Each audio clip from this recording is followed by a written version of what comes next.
In this video, I will show the steps to install the tools to build desktop application using Flutter. We will start by checking the Flutter. Flutter is already installed in this machine. So this will give us the needed feature to be installed.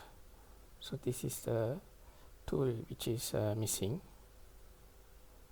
So if I go back to the guide, there's two options actually, and I'm going to take the build tools.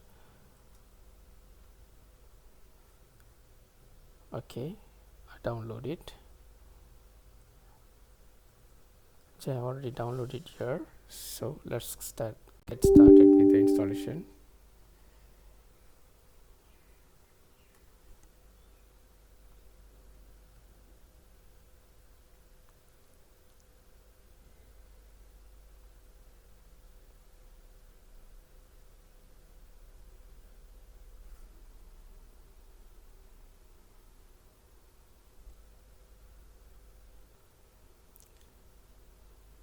Okay, once installed, I got this Windows installer.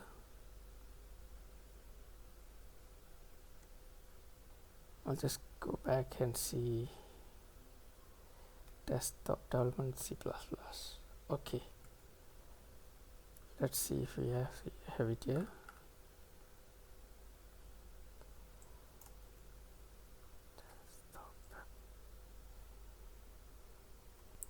Okay, this seems to be coming back to the Visual Studio installer, which is this one. So I will just install the community editions for now.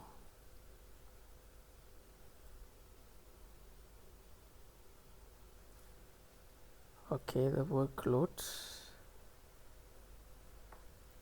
Desktop development is C++.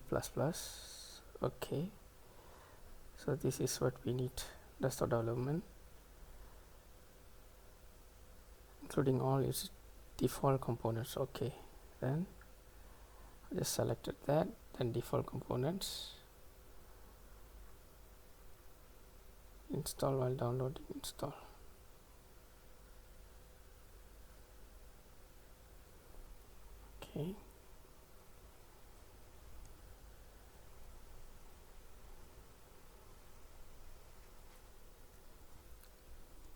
Okay, it took a while to finish, so I think it's completed. Let's close this for now and then go back to the command line and then try Flutter Doctor. This time it shouldn't show this. Okay, now everything is installed and we also can build a desktop application using Flutter.